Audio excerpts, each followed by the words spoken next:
Okay, hello middle school. Welcome to our first alumni speaker series. This is part one of our three-part series. The topic of today's presentation is going to be alumni impacting youth. So all four of our alumni panelists have different careers that work to have a positive influence on the lives of children all over the world that these three alumni have been working with. So during each presentation, the speaker will talk for about 8 to 10 minutes, and then you'll have time to have the student council members read your questions out loud. So during the presentation, please use the Q&A feature of Zoom to ask any questions that you would like to be answered after the speaker is done talking. Then the student council members will read your questions to the panelists. We're going to start with Zarin introducing our first speaker. So Zarin, take it away. Our first speaker, Natalie Browne Holmes, graduated from Springside School in 2008. She then went on to college at Boston University. Currently, she is working at the Google office in New York City. She's a program manager for Code Next, a computer science and leadership education program for high school students that meet with Black and Latinx students in their communities. Hi, everybody. It's so good to see you and meet you all. I'll tell you a little bit about myself, and I mean a little bit because you're going to have to see a lot about me. I'm Natalie, like Zarin said. I live in New York, and let's keep going. We'll learn a lot there.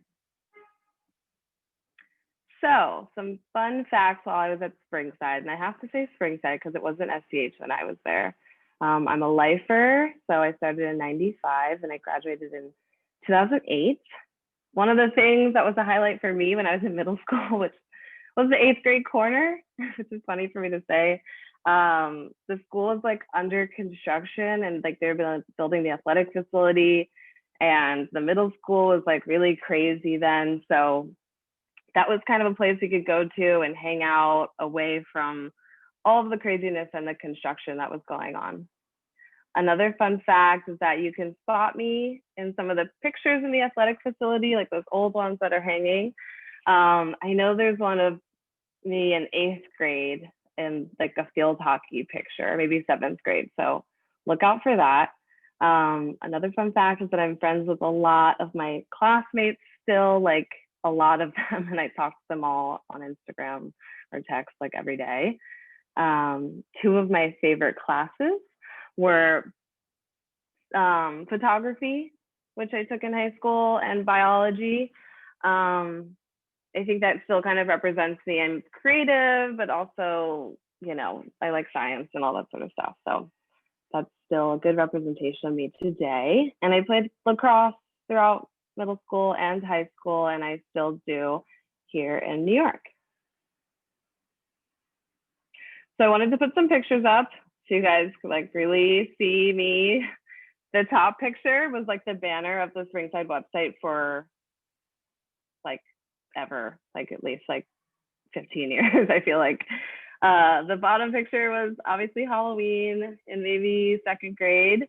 That middle picture was the first day of senior year in the Rose Garden, which I think is still there. Is it called the Rose Garden? And then the last picture is me and my best friend. As you can see, she's in all of these pictures, which I just noticed.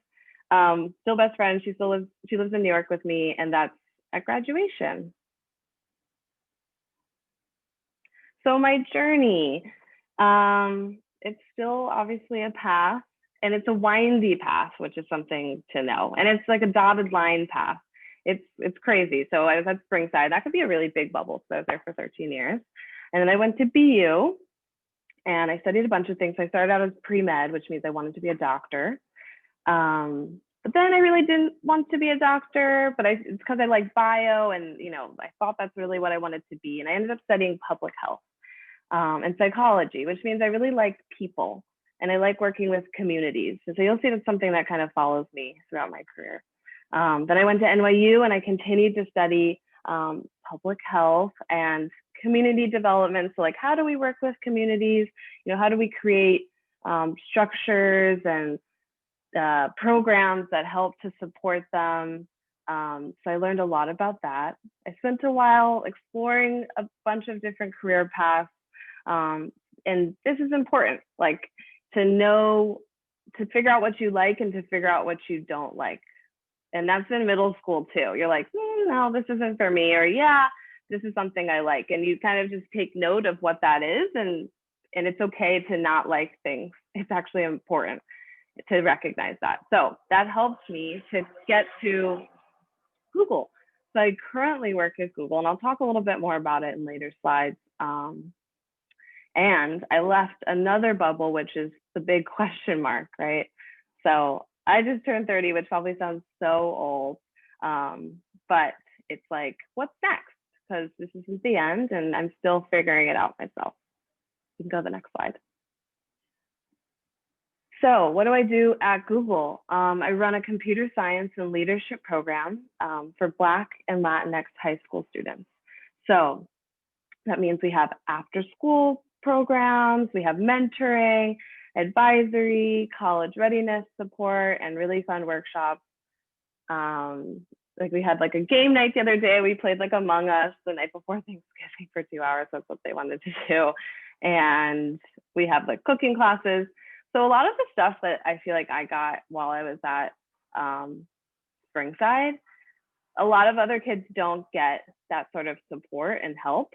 So this program gives them that support and guidance and leadership, and you learn a lot about coding. And coding comes in different shapes and forms. It can be straight coding. It can be like, you know, coding and how it relates to fashion. It can be design or graphic design. That's what our students are exploring. And the space, that picture there is what it looks like. So it's a big space at the Google offices where they can come and hang out after school and take your after school clubs. Let's keep going. So you'll see I like pictures. These are some pictures of what it looks like my day to day, so to speak. So there's the classroom. We took some trips. That's the Brooklyn Bridge. That's like one of those workshops going on in the middle picture. And then there's me down in the bottom left. We did like a little summer scavenger hunt as well. We can keep going.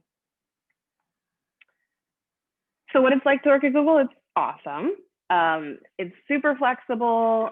Even before, you know, COVID, you could be able to work at home. It's really great to work on a team. So when you have those group projects, you know, that's like what being an adult is like always like a group project basically. But you get to meet so many different types of people. Everybody works hard, which is something that you begin to really appreciate as you get older. And there's so much food. There's a game room, there's cool hangout spaces, and really cool speakers come and visit, which makes working and like what you think of as like work, like even better. Keep going, Charlotte. Thank you. So again, some more pictures. As you guys can see, some of my favorite pictures or things about Google are the views. So that on the right, that's the rooftop, and I go there, well, you know, normally I go there on my laptop and just do work up there. That's a picture I took with a really pretty sky. My parents are at the top in front of the Google logo inside the building. So I put the picture of the Razor scooters because it's humongous. It's 16 floors. It's like a full city block wide all the way up. And sometimes you need a scooter to like get around. It's just so big if you're walking from like one side of the building all the way to the other. So they have those all around the building. There's snacks everywhere. And in general, it's just like a really beautiful space. So that's it for me, but I'm also really open to some questions.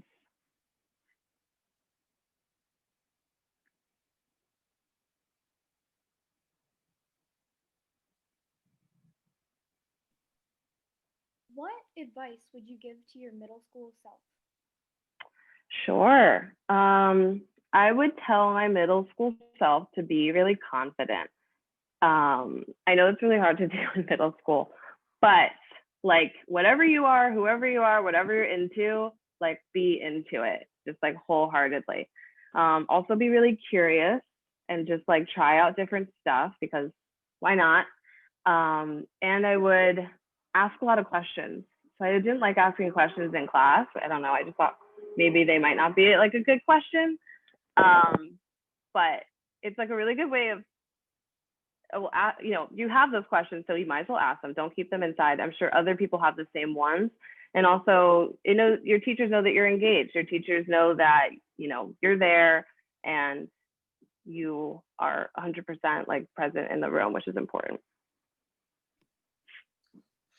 How does your career look similar or different than what you imagined it would be like when you're at Springside? I mean, I don't think I knew what I wanted to be in middle school, but I liked bio and chem when I was in high school. My mom's a dentist, so I really wanted to be a doctor.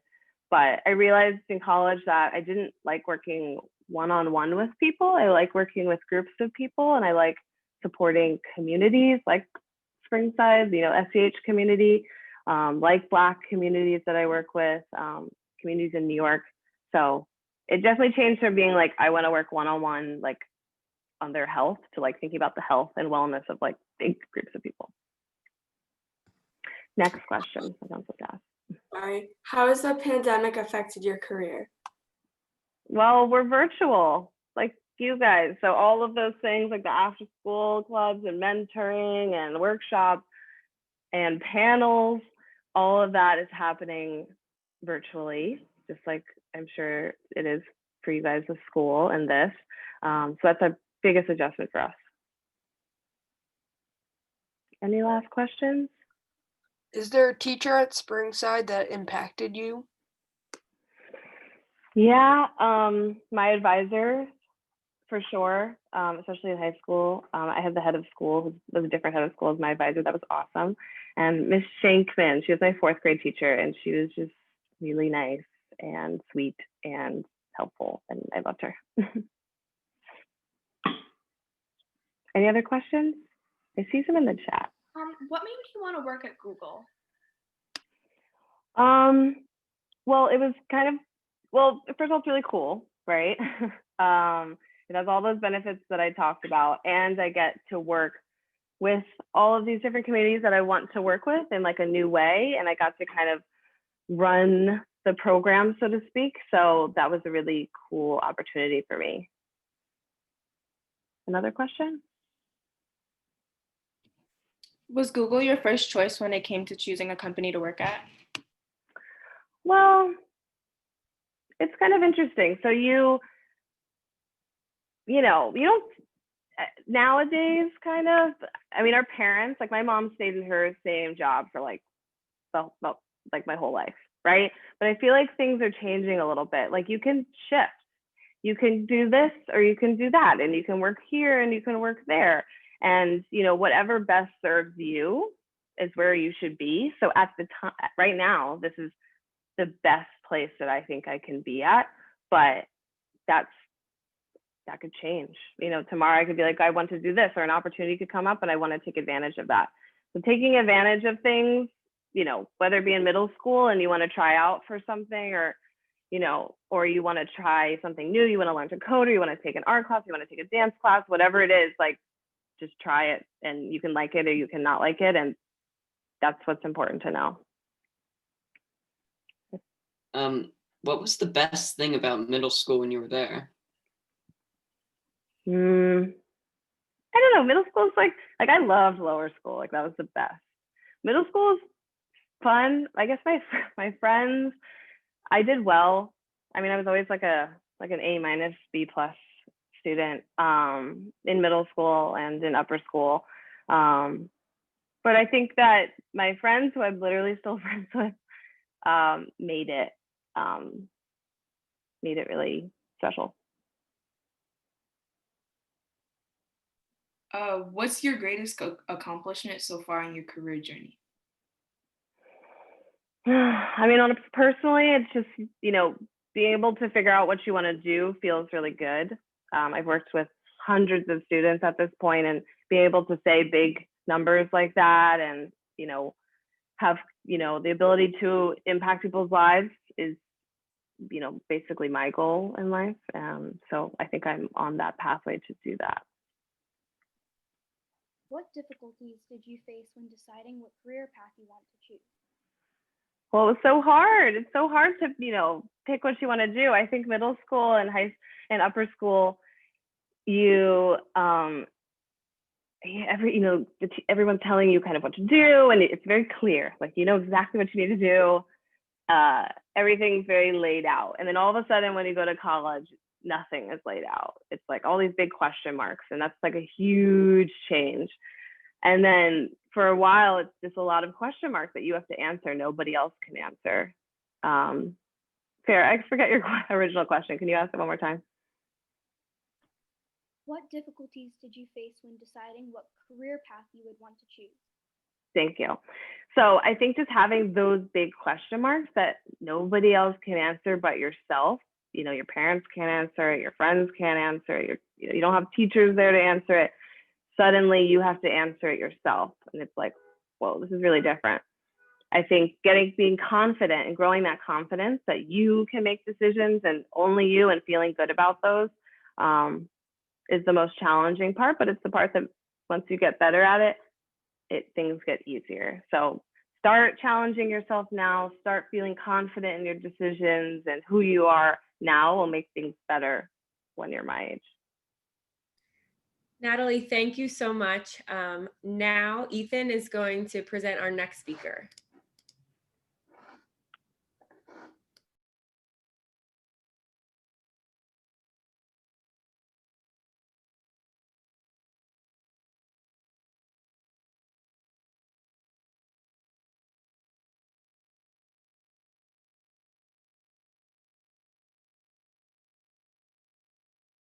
Oops, Ethan, I can't hear you, honey. Do you have your, does anybody else have the thing up that they could read for Ethan? Durin, thank you. Chelsey Roebuck graduated from Chestnut Hill Academy in 2006. He went on to Columbia to receive his Bachelor of Science in Engineering. Then Chelsey started a program to bring the STEM education he received to youth in Africa. He has then expanded the program ELITE, which stands for Emerging Leaders in Technology and Engineering, to Central America, the Caribbean, and to underserved youth in New York City. Thank you, Zorin.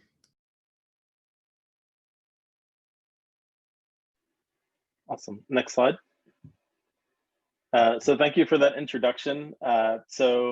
I was a lifer at CHA, graduated class of 2006. I also had a younger sister that was in Natalie's class that was also a lifer, Springside class of 08, and an older brother, Chester, that graduated in 2003.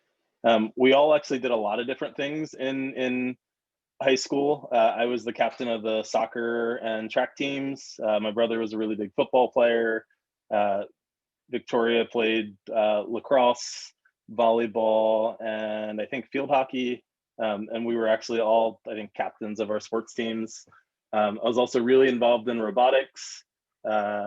Senior year, I was the president of the Multicultural Student Association. And I took a lot of art classes, and that's still one of my interests. A couple of cool things about the experience that I had at CHA. I really appreciated the ability to kind of chart your own path. So I actually took a number of independent study classes in high school and junior and senior year. So classes that were not on the schedule for everyone. And so I had the opportunity to build a hovercraft for engineering and also some really cool furniture. One of my favorite parts of the CHA experience over the years was Blue and Blue Day.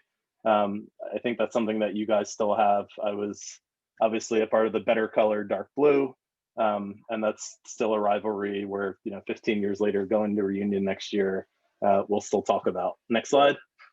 A couple of pictures of me in high school. So soccer, this is my showcase art piece from senior year. It was a bench, like Japanese style, and an award from a cultural assembly. Next slide. What I do now, I guess one more cool picture. So that was me in high school on the far left at the robotics world championship. I had a huge afro. in high school, but it's always just kind of been a thing where I'll grow my hair out and then cut it a couple weeks before graduation. So I did it in high school. I also did it in college. Ended up graduating from Columbia Engineering, studied mechanical engineering, and then got into education, which is the work that I've done for the last 10 years or so since graduating. I actually started my nonprofit called Elite, or Emerging Leaders in Technology and Engineering, as a high school, as a college student. And we've been growing it around the world for the last 10 or 12 years. I also co-founded and run a technology startup called Vectorly that I'll tell you guys about soon. Next slide. But how I spend most of my time and work is through an organization called Elite, which aims to increase equity, opportunity, and readiness for STEM-related post-secondary pathways for students attending public schools, serving majority low-income Black and Latino populations. Basically, what we do is we help public schools build STEM programs like the one at SCH. It's a really incredible program that had such an impact on my life and helped me get into engineering. And so we're trying to do that at scale for public school students around the country and around the world. We work primarily in New York City and Harlem with the public schools, but also have worked extensively in Ghana for the last 10 years. And I think the coolest and most rewarding part of the work and the job is that over those years, we've been able to see a number of students follow in those footsteps. So we have students from our Ghana program, from our Harlem programs, that are going to schools like Columbia to study engineering, which is just really powerful to bring things full circle. Next slide. Just a couple of pictures of the journey. So when we started the program in Ghana in 2009, we were running the program in a rural village. I had actually never traveled outside of the country before my junior year at Columbia, and had this transformative opportunity to go to a remote community and design a MacGyver science program. Basically, we wrote curricula to use recycled materials to build hands-on science experiments, because there, the education system is not like SCH. Basically, a teacher just stands at the front of the room and lectures to you. And so we found ways to make hands-on and exciting experiments using recycled materials. Next slide. We got into computer science and technology a couple of years later, and that's been the focus of our work now. Next slide. Working in programs in Ghana and in Mexico. This picture is actually from the program that we ran in Mexico. One of the students from that Mexico program is actually designing rovers. He works for JPL, basically the big organization that works with NASA to design their rockets. Next slide. This is a picture from South Africa. So in addition to all of our core programs, we also do a bunch of workshops in places around the world, like Ghana or South Africa. We partner with the US government for that. And so we've run programs through the State Department to run science and engineering outreach programs through the American embassies abroad. Next slide. And again, just kind of, or one more slide. One more, sorry. Again, just sort of bringing things back to home. We've had a number of students that have made it from Ghana around the world. This student went to study engineering in Korea, got a full scholarship, and then came to Harvard for a conference and spent some time in Philly. And so it was really cool to bring him to SCH and introduce him to Mr. Randall, who was one of my teachers and mentors, and someone that's still a mentor today. Next slide. I know we're short on time, but very quickly, when I'm not doing Elite and supporting education in schools, the other company, Vectorly, at a high level, it basically makes videos really, really small. So if you guys have watched like Silicon Valley from HBO, maybe you're a little bit too young for that. But if you've ever zoomed in on a picture and zoomed in really, really far to see all the pixelated dots, basically the way that computers generate images is by using a bunch of characters to define the color for every little pixel. And so a big image has millions and millions of lines of code and ones and zeros. And so what we're using is artificial intelligence to basically allow math equations to recreate the image and make it much smaller. So that's kind of the engineer in me that still gets to be a nerd and play around with some of that cool tech. Next slide. I think the coolest thing about my work and what I enjoy most is the flexibility. So being my own boss, there's a lot of responsibility, but you're in control of a lot of what you do. It's really busy, and most days are kind of crazy and on weird schedules. So like last night I had a conference call with engineers in India at like 1 a.m. and went to bed at 4 and had another call for SCH at 8 a.m. and I'll be in the office all day. And so I think with all of that work comes a lot of responsibility, and so you're always busy. But the thing that's most exciting is that every day is different, and there's new and exciting challenges every day. I think the thing that I'm most grateful for is that I'm able to do the work that I do every single day. So I'm driven by the passion that I have for my work, and just so thankful for the privilege to have the opportunity to choose that path. Next slide.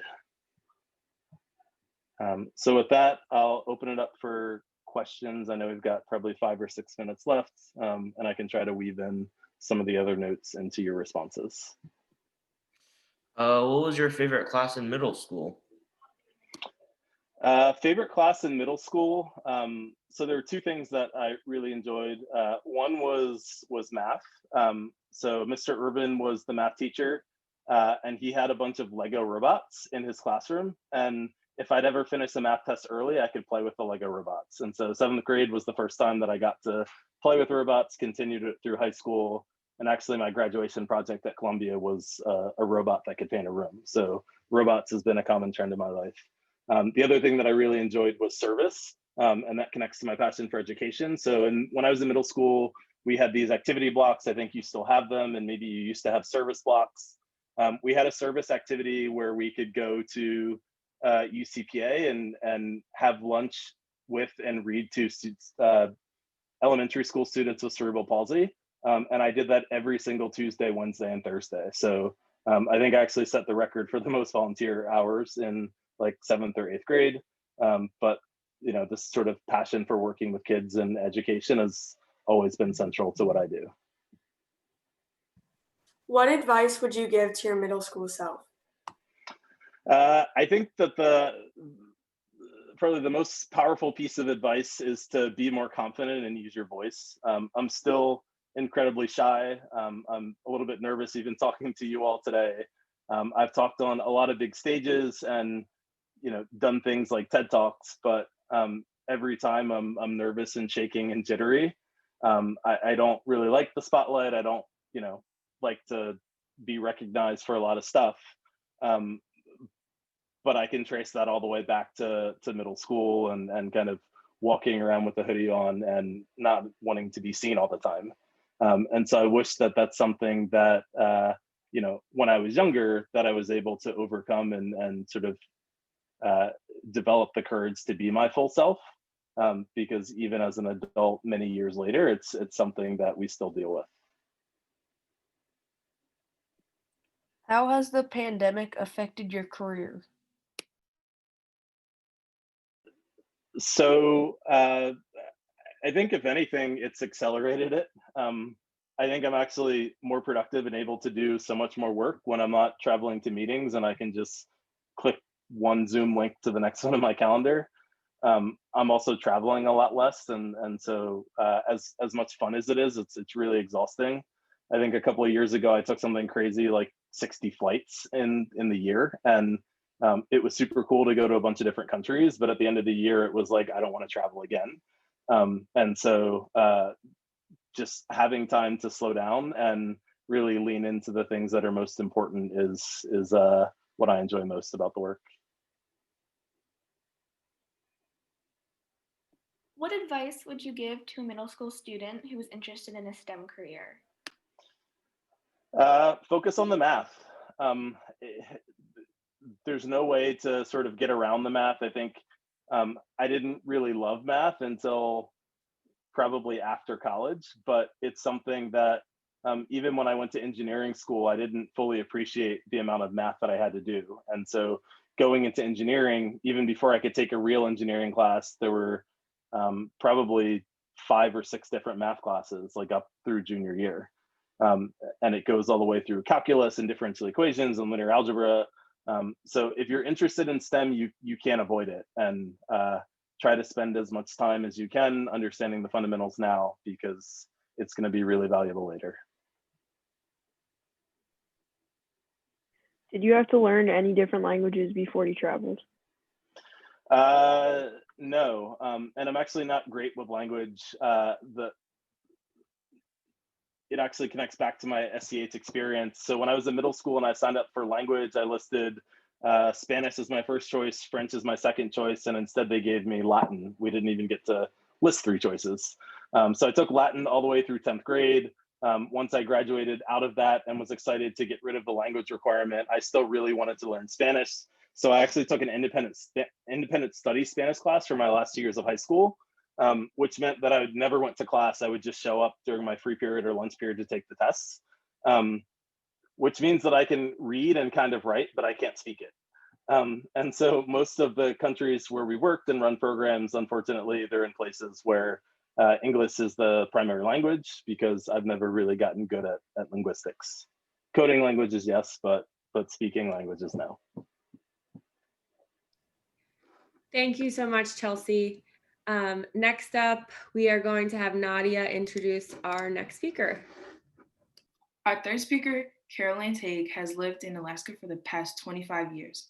She graduated from Springside in 1980. Carolyn has served as a special education teacher, mentor, and counselor for thousands of children, underprivileged and underserved. She then founded the Lumango Project, which is dedicated to empowering the Maasai people of Lumango in rural Kenya through improvement of nutrition, access to education, health support, and employment opportunities. Okay, thanks so much, Nadia, and thanks for inviting me to be here. A couple years ago, I had the opportunity to speak with some of the high school students, and so I've really looked forward to talking with some middle school students.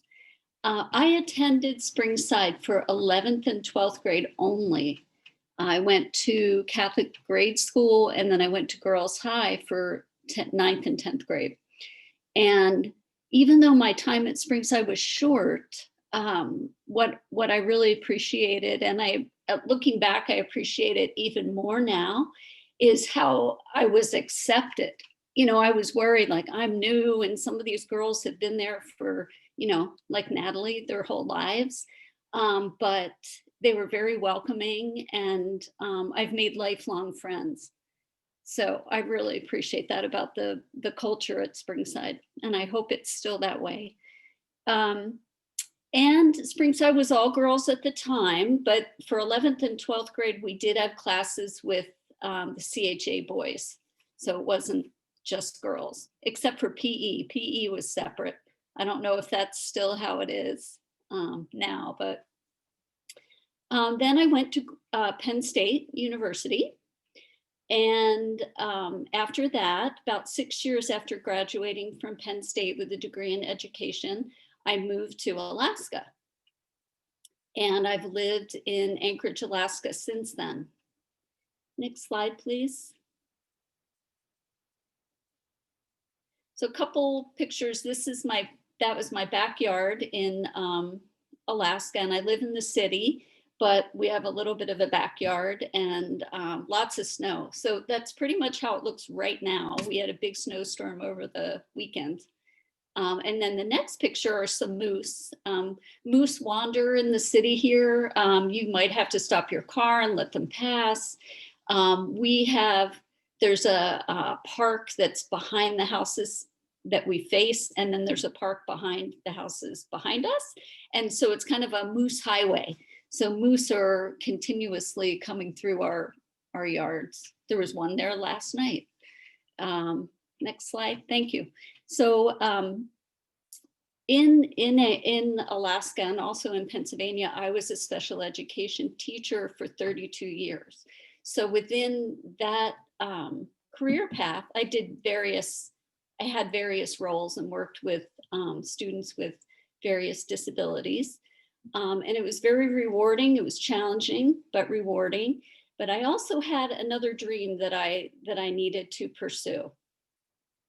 So from the time I was very young, even before middle school, I dreamed of going to Africa to help the starving children that I'd see in TV commercials. At that time, there were a lot of commercials on TV talking about helping children in Africa, and it really touched my heart. And that dream stayed with me throughout my life. And finally, about 15 years ago, I was able to travel to Africa. And on my third trip to Africa, I had the opportunity to travel to the Maasai village of Lamongo in Kenya, which is in East Africa, as you can see in this slide. And the Maasai are an African tribe that live primarily in Kenya and Tanzania, which is the country next to Kenya. So as soon as I arrived in the village of Lamongo, it just felt like home for me. Even though I was one of the first white people to visit the village, I was welcomed and treated like family. Next slide, please. When visitors arrive, the women typically come and sing and dance as a welcoming, and their dances and their songs tell stories. So they would do a dance and a song related to welcoming and bringing you into what their family. And so ever since then, that time, 15 years ago, I've been traveling to Lamongo every summer, except one. And then also this summer with COVID, the country was closed. So I was unable to go, which was disappointing for me, but hopefully next year. This is the entrance to the Menyata. So the next few pictures are just a taste of what it looks like when I'm there or where I stay. So this is the Menyata, which is a kind of a compound, very small. And next slide, please. This is the view from the Menyata. So you can see the mountain in the background. That is Mount Kilimanjaro, which is the tallest mountain on the continent of Africa. And this is my hut. I sleep in a hut. It's lovely. It's very comfortable. There's no electricity or running water in the village of Lamongo, except at the school. There are some solar panels that don't generate a whole lot of electricity. Basically, they're just used to charge cell phones. Next slide, please. This is Amadeus. He is one of the leaders, and he is a very talented artist, as you can see. So he loves painting the huts, and I look forward to every year seeing what traditional design he's added to the huts. Next slide, please. Okay, so after spending a few summers in the village and seeing the effects of a very serious draft in 2009, I knew I had to do something to help more than I was doing. So I met with the leaders of the community and then asked them to meet with the greater community and find out the priorities, what is really needed, because it wasn't my role to come in and tell them, what they needed. I wanted to know from them what they need. And when we did that, and this is a cow. That is not an X-ray. It looks like an X-ray, but it shows you how emaciated the cattle were. And then in the next slide, please, there's a picture of a child. So the drought, as you can imagine, caused severe food shortages. So many of the people became ill, and some even died from the effects of malnutrition. And many of the cattle died. Most people lost everything that they had. So after the leaders met with the community, they came up with 4 areas of need. They identified nutrition, education, health, and employment are areas that they would appreciate support in. Next slide, please. So based on that, Oh, sorry, I'll go back a minute. This is families live in compounds with their extended families. So when there were food shortages, big groups like that, and that's actually not the whole family there. They had to share very small amounts of food. Next slide, please. And this is the leadership committee. Next, please. Okay, so based on the 4 recommendations from the community, I founded the Lamongo Project to provide support to the village. Next, please. So given those 4 areas, the first one that I'd like to address is nutrition. So I thought about how can we help them with their nutrition? And the idea came to myself and another volunteer, let's put a school lunch program in place. That way, that would help with education as well and health. So that dish that they're eating there is called githeri, which is a traditional meal of slow cooked corn and beans. That bowl looks practically empty. The students get a big heaping hot plate for lunch every day. Next slide, please. And prior to having the lunch program, most students would just have tea for breakfast, maybe a little milk in it if they were fortunate, which made it really hard for them to concentrate, in school. Next, please. Many of them walk 30 minutes to an hour every day without any food. So the hot lunch really helped them succeed in school. For many of them, it's the most substantial meal of the day. So it helps the families also not have to provide as much food for the kids. And we are the only school in the region to provide food, free lunch. Next slide, please. Okay, to address education. So school is not free in Kenya. They like to say that it is, but there are a lot of costs involved in it, which means that a lot of students cannot go to school. So we pay 3 of the teachers' salaries, which makes the tuition less, which makes school accessible to more students. Next, please. Oh, and we added a preschool teacher because I feel strongly that early education is very important. And so they can start coming to school at 3 years old and they just love school. Next, please. I'm gonna just brush over this one because of time, but funds are really limited. So students really have to share books, they have to share desks, but attending school is a great source of pride for them and for their families because most parents hadn't attended school at all, hadn't had the opportunity. Next, please. They love their athletics too, just like SCH, especially soccer. Next. The way that we address health is through medical clinics. So we hold 2 free medical clinics while I'm in the village each summer. Eye exams are available to everyone. Next. And all of the medications are free. The visit with the doctor's free. And then if they need follow-up care referrals, we fund that as well. Next. And that's our team, doctors and nurses, and they're all local folks. And then the way that we address employment is the women make beautiful beadwork. So when I'm in the village every summer, they hold a market for me and the volunteers who come with me. We purchase things then from them, directly from the women, bring them back to Alaska and sell them. And then the funds from selling the jewelry helps fund our school lunch program. Next, please. And these are the women. As you can see, they love color. Red is the Maasai signature color. And the making of the jewelry is traditional. They pass that down generation to generation. So it's very precious. And they feel honored that people in America are wearing their things, buying their things. What I've learned in my many years that I've been going to the village is that we are all more alike than we are different. We truly are one.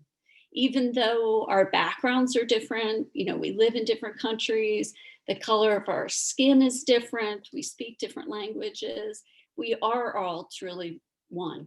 What do we want? We want to love our families, our friends, and make the world a better place. Next, please. So the children in Lamongo and have become my children and grandchildren. Next. And the women have become my sisters. Next, please. And then this is Nanu. She's my best friend. We do not speak the same language at all, but it does not seem to matter. And I'm showing a bracelet she made me with my name on it. Next, please.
Thanks. And next slide, please. Okay, so often when I present, adults and students ask me, you know, well, I can't do that, you know, that's such a big deal, or I'd love to go and help. And my response to that is just do small things with love. So it might be smile at somebody, be a kind word to somebody, hold your tongue and don't say something unkind, just small things. Next slide, please. And that is in line with the mission statement of SCH, to affect positive change through thoughtfulness and integrity. Next, please. And my question for each of you is, what small thing can you do to affect positive change? Thank you.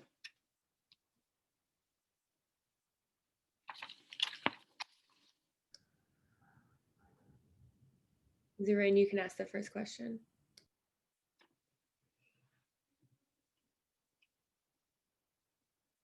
Zerain, you're muted. What was your favorite part of going to high school at Springside? I would say the friends. Yeah, the friends I made. Yeah. What made you want to move to Alaska?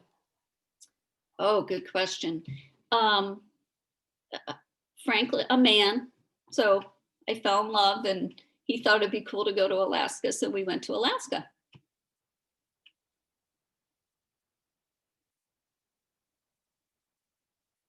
Besides Nanu, since you have visited Africa so many times, have you made close friends there? Absolutely. They all are like family to me. And I have some particularly close. I have a woman, her name's Damaris, and I consider her my daughter, and she has 4 children, and I consider them my grandchildren.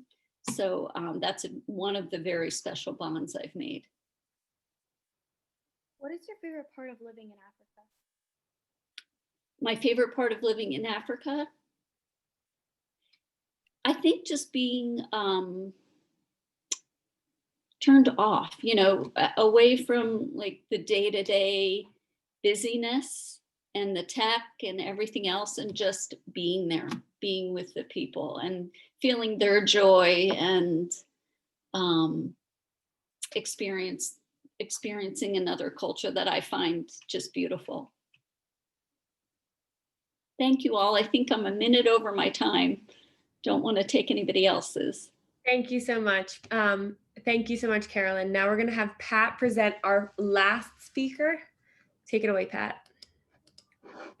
Our last speaker, Frank Jackson, graduated from SCH in 2014.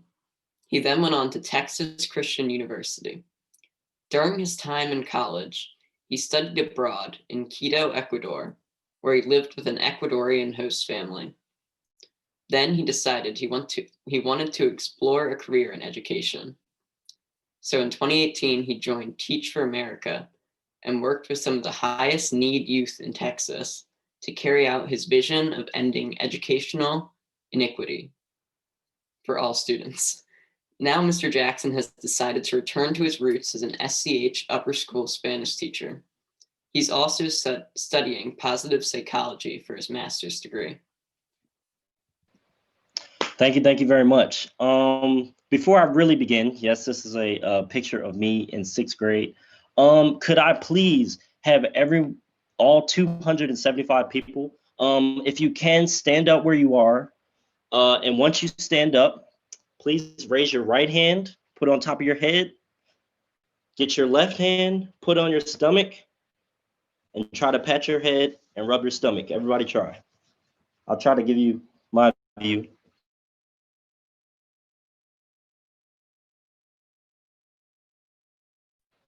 Perfect. Thank y'all. Y'all can take a seat. I can't see you, but I hope you're sitting.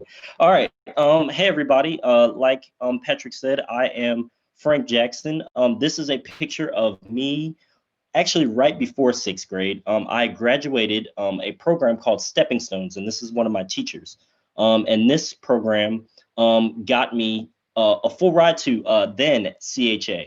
I, like the other panelists, went to school when it was split. But yes, this is me at graduation right before I started my journey. Excuse me, next slide.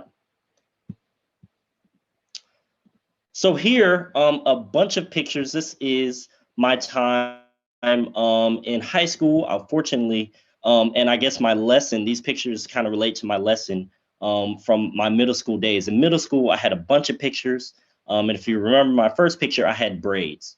But in high school, my dad got braids. So I decided to not only cut my hair, but delete all pictures from Facebook of me with braids. So unfortunately, I do not have any pictures of me at SCH or CHA in middle school. But I do want to say I did enjoy my time.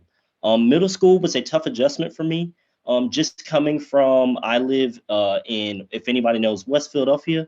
It's a far away from CHA.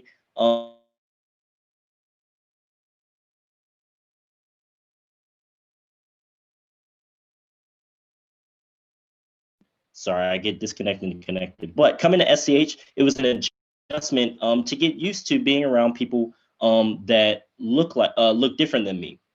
But in 8th grade, I had an amazing teacher. His name is Mr. Pollock.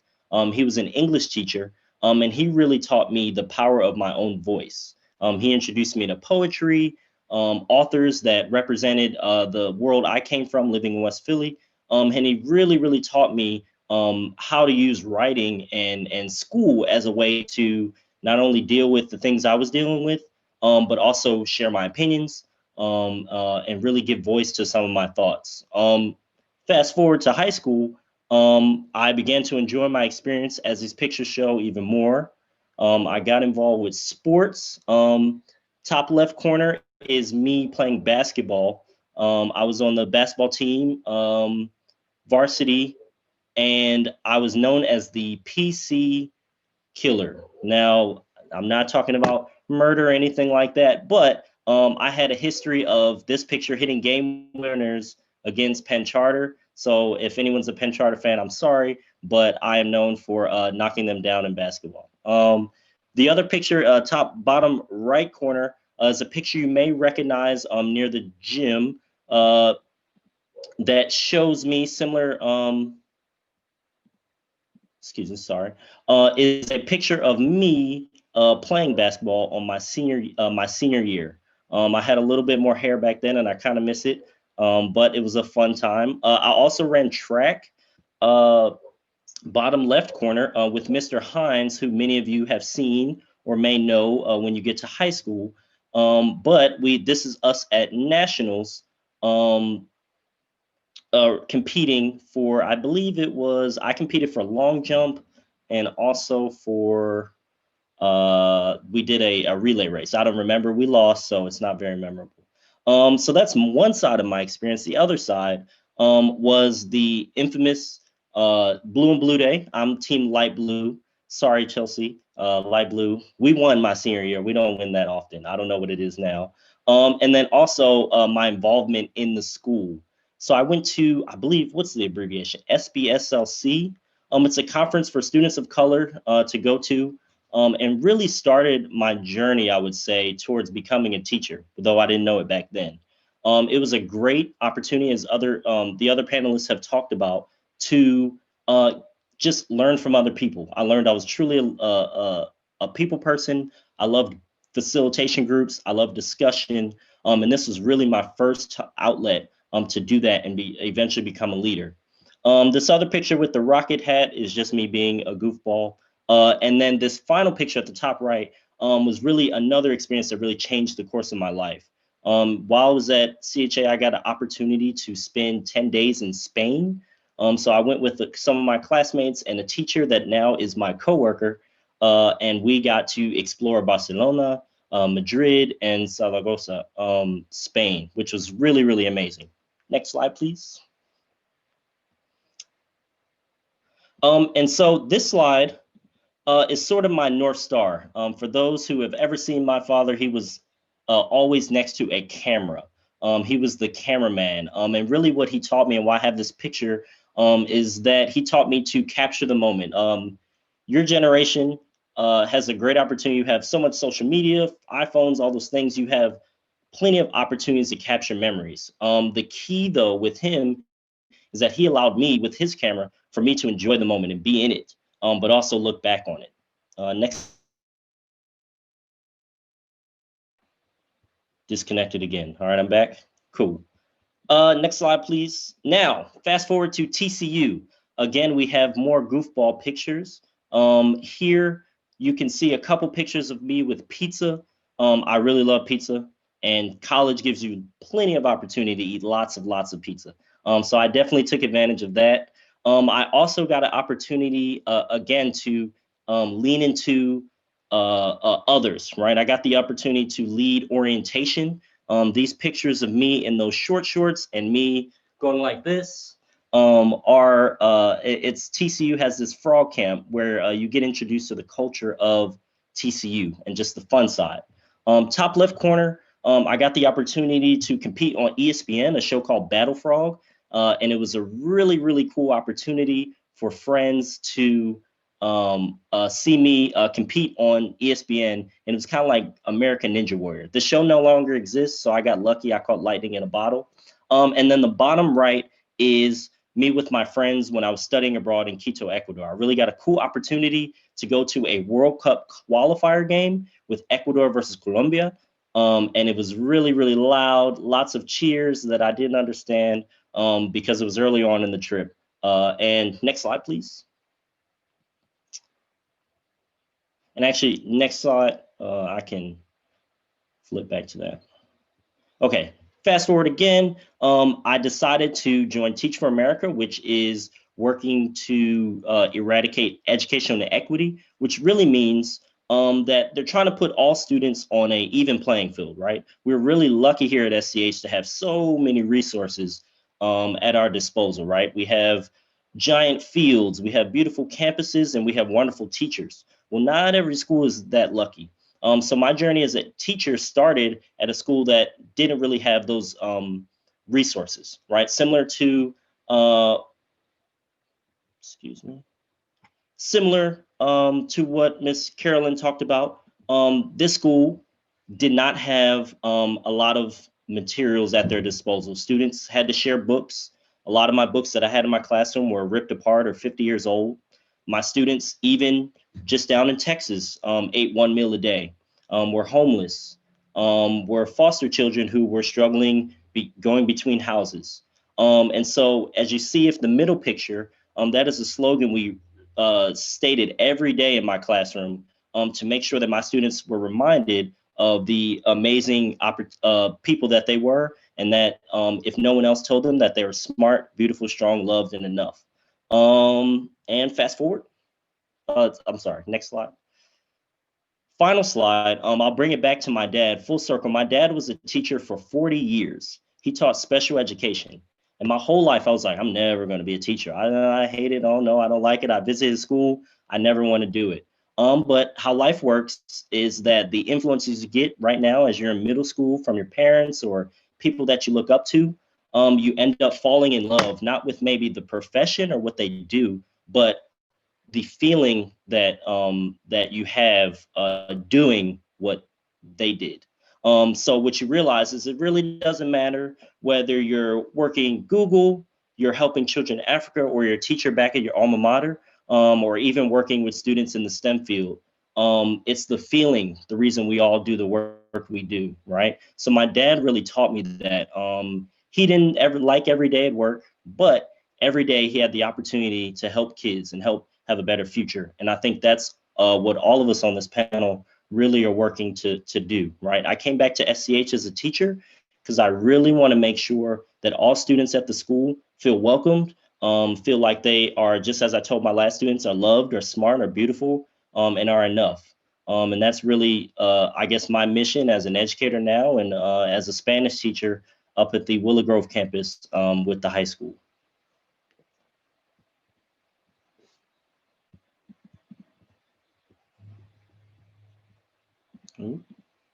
Any questions for me?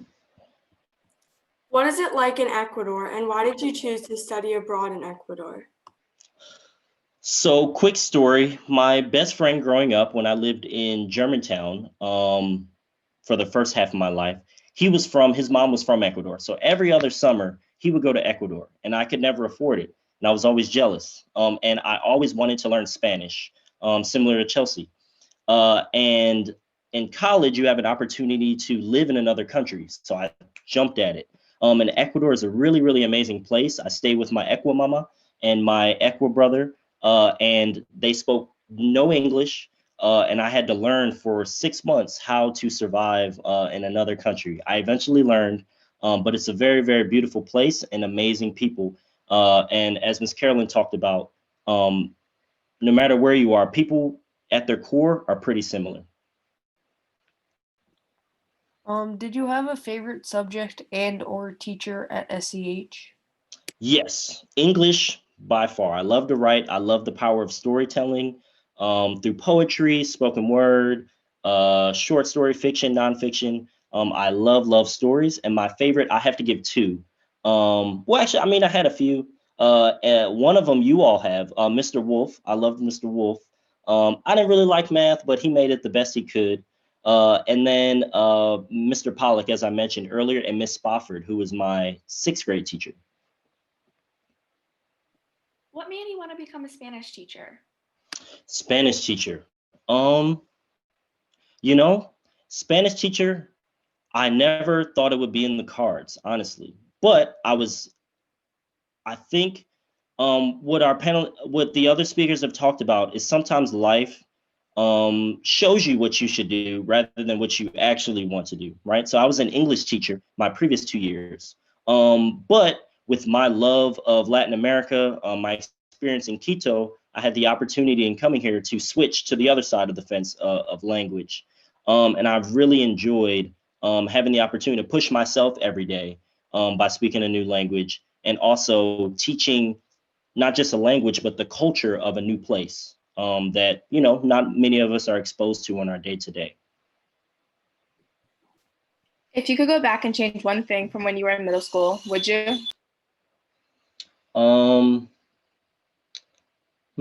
Other than making sure rigging light blue winning every time, I think,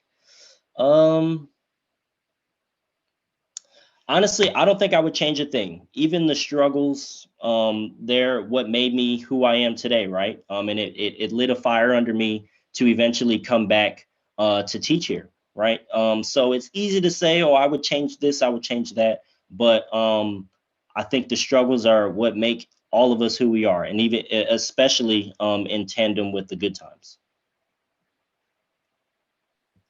What was your favorite part about having the opportunity to go to Spain in high school?